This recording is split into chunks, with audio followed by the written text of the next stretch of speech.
All right, this is Doug Garner on xable.com.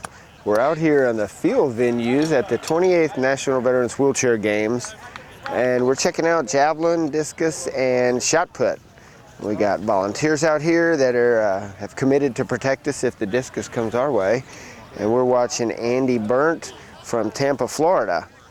Andy's a firefighter and a cancer survivor, and this is his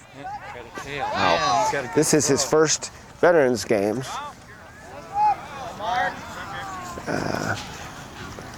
And he's out here ready to throw the discus. And discus is very hard to get a good throw. You want that discus to sail flat through the air. There it goes. That one is a little bit off. Looks like we're on the right side. So we got javelin going behind us, which is probably a little more dangerous. Now you notice the chairs that are strapped down in the field pits.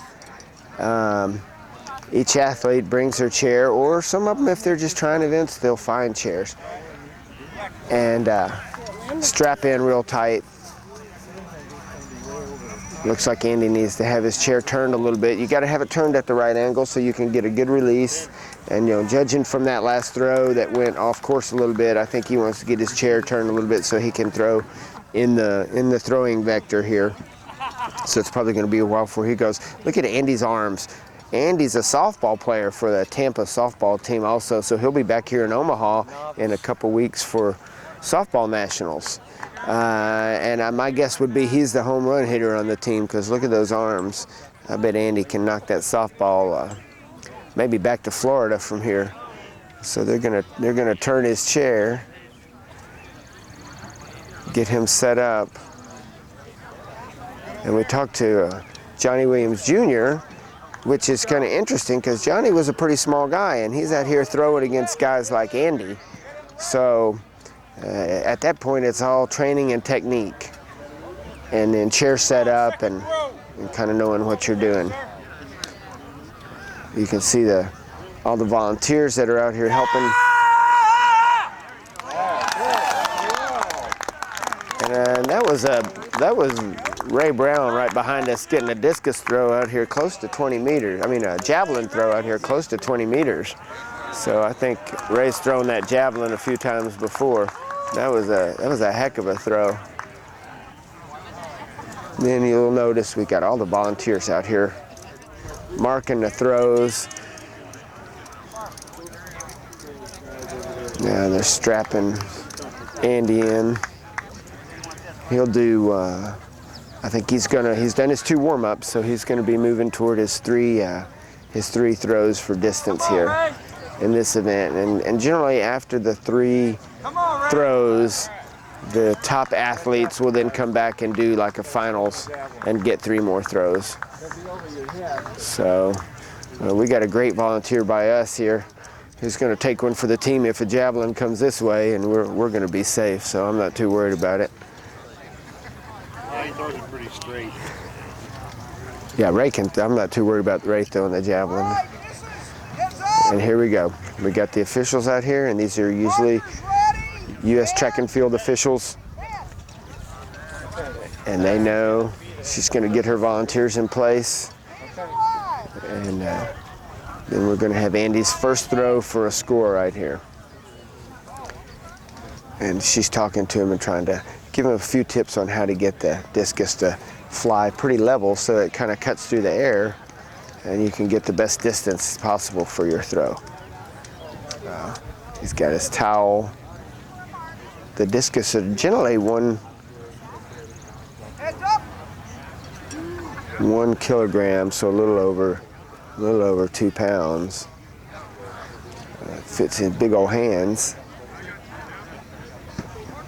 Visualize the throw where you're doing this, and then couldn't tell if that was in or not. Nope, that was out. So outside the vector.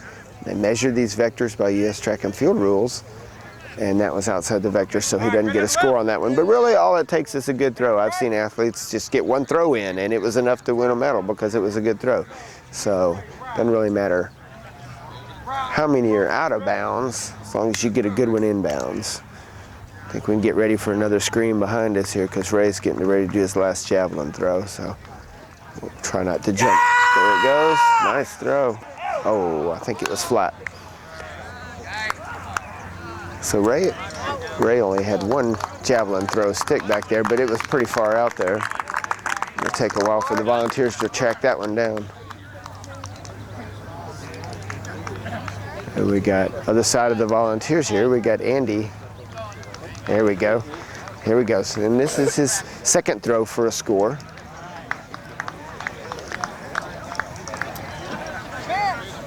And here he is.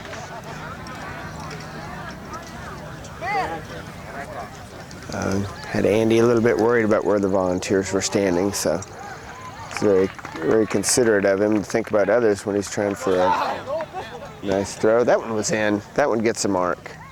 And we're throwing out here, I'd say about 13, 14 meters, so it looked like a pretty good throw. Still not, now here coach coming in, try to give him a few tips.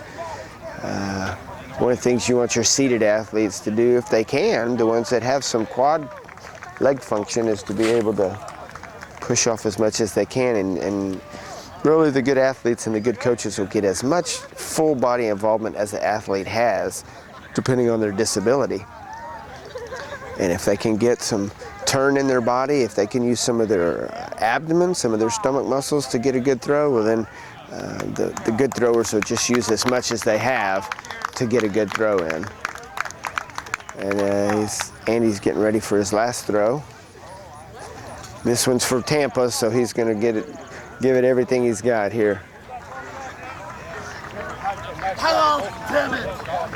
Held on a little bit too long on that one, but he got one good throw in, so hopefully that'll be enough to get him into the final round in the discus.